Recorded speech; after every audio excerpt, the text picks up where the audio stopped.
going on, everybody? Welcome back to the channel. In case you're new, I'm Tom, aka Cortex Zero, aka Posthuman. These are interesting times we're living in, huh? A lot of crazy stuff going on. I've never seen a protest in my town, I think almost ever, especially one of this size. I tried to get as close as I could. I have to keep my distance. I have two parents that are immunocompromised. I unfortunately cannot march with them today due to the risk of COVID-19. No matter how anybody feels about that, you know, if you're one of those people that thinks the virus doesn't exist or that it's over, you know, you're entitled to that opinion. But I'm not taking any chances.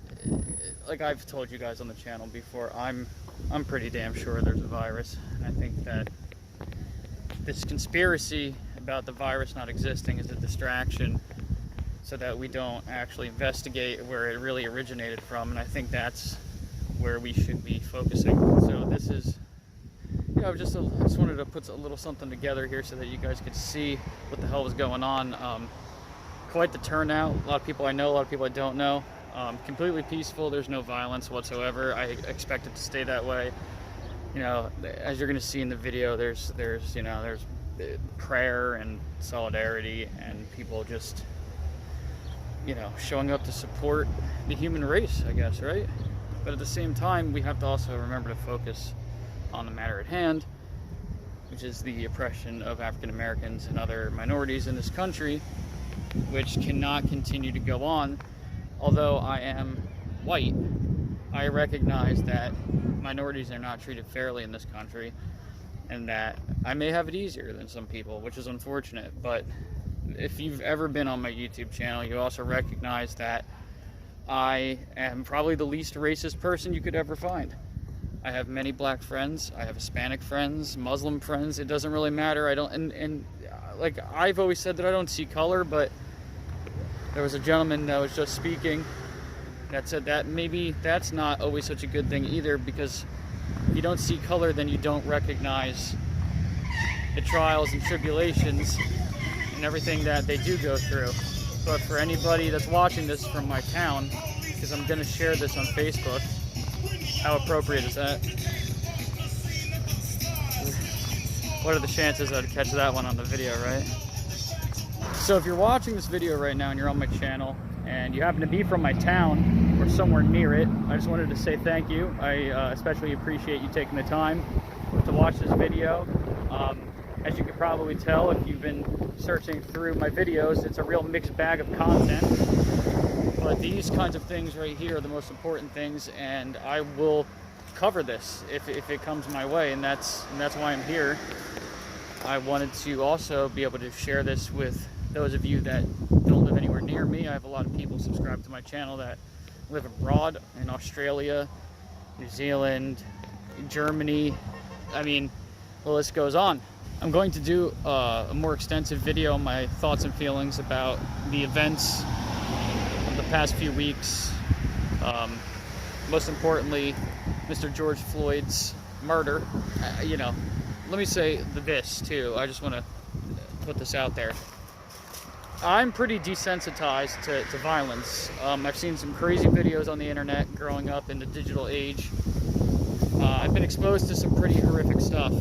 But something really, really hurt me and really made me sick when I watched that video, that I almost had to turn away, but I knew I couldn't because I had to see it. I had to watch it. I needed to be aware of what was in that clip. There have been a lot of different pieces of footage over the last couple weeks that have hit Twitter also. Specifically, these are, you know, this is where I saw these particular video clips, and I just could not believe what I was watching. I really couldn't. It made me sad, it made me angry, depressed, frustrated, and plain pissed off. I won't lie. I'm pissed off. Why do human beings have to treat each other like this? Why? For what? Why do you hate each other? I don't hate anybody at this point in my life, really. I can't really, like, I honestly, at 30 years old, I can honestly say there isn't anyone that I know personally that I can say I really, truly hate with, like, a deep, deep hatred. I don't feel that way. There's people who I dislike, people who I disagree with. There's people who have hurt me that I probably, in the eyes of some people, I probably should hate them, but I don't. I don't know what it's like to be them. I'm not in their heads. You know, maybe they regret some of the things that happened between us. If we could just take more time and energy to treat each other with respect, this world could go places that we can't even begin to dream of. I mean, the potential that exists for us as a species is limitless.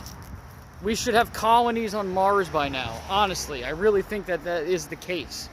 We really should. And do you know what keeps holding us back? This. Racism, police brutality, oppression, inequality, sexism. It's not right, man. It's not. Just stare into the eyes of someone. Just look at them. Just any person that's different than you.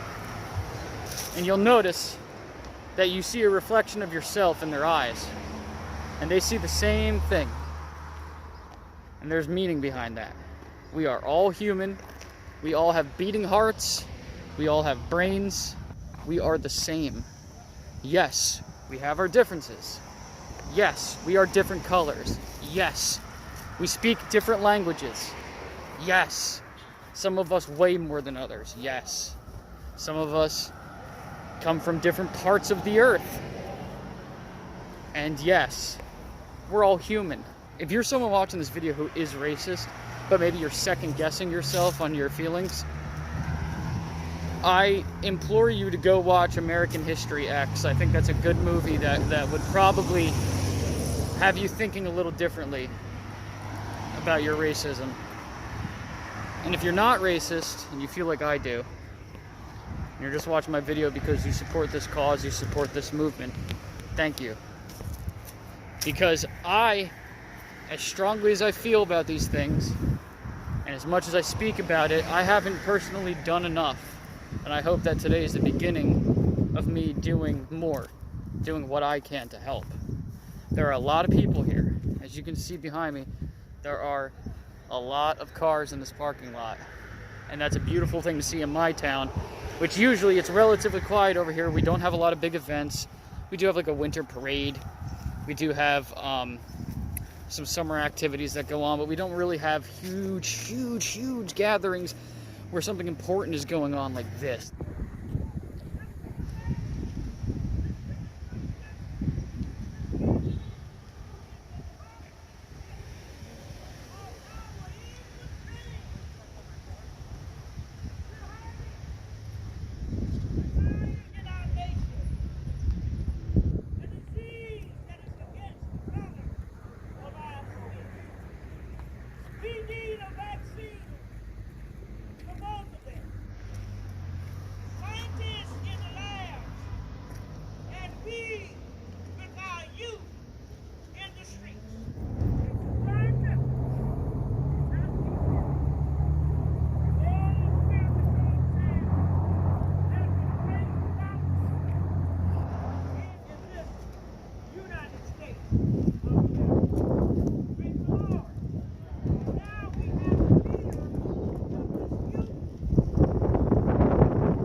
their other partners slacking, then they pick them up where they're slacking.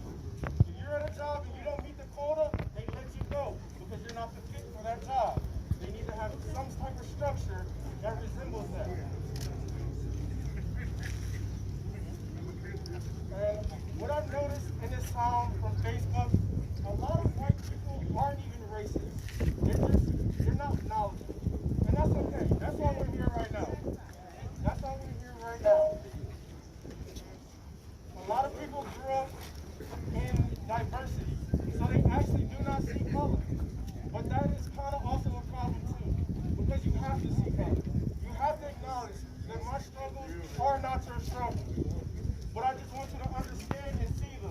that says I'm here for you. I can't fully understand you, but I want to be there and stand for you. And we thank you for that. For you all being out here, different shades of everybody. We thank you for being out here. And standing for us.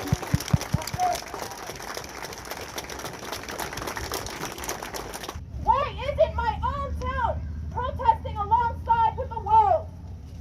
The silence and blind eye discouraged me.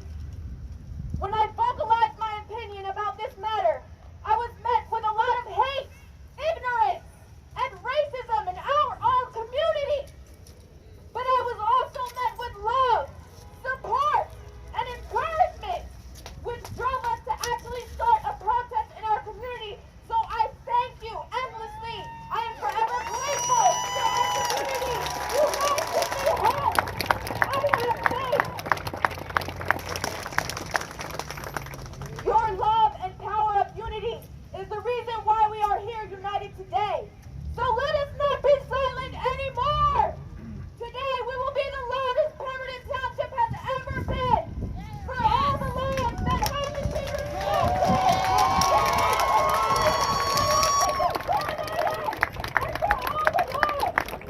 taken away too soon because of the color of their skin.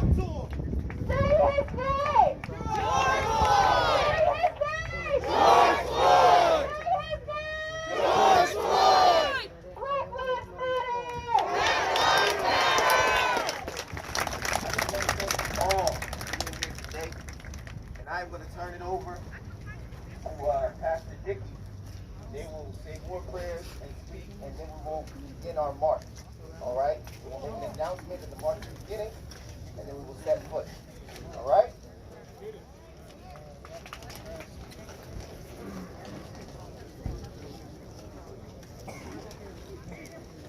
Now today, we want you to vote, and we have voter registration over here on my left. We want you to become town councilmen and councilwomen. We want you to become policemen and policewomen because you can make a change and you can make a difference. The Word of God says, let us reason together.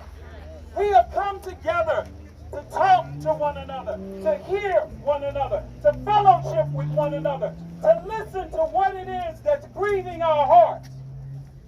Young people, you have exercised your power in beauty and authority today.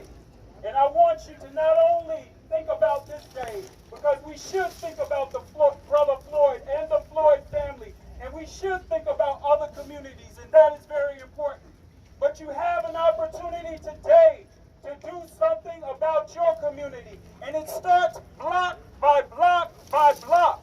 And if we will stand today together, God can do great things in us.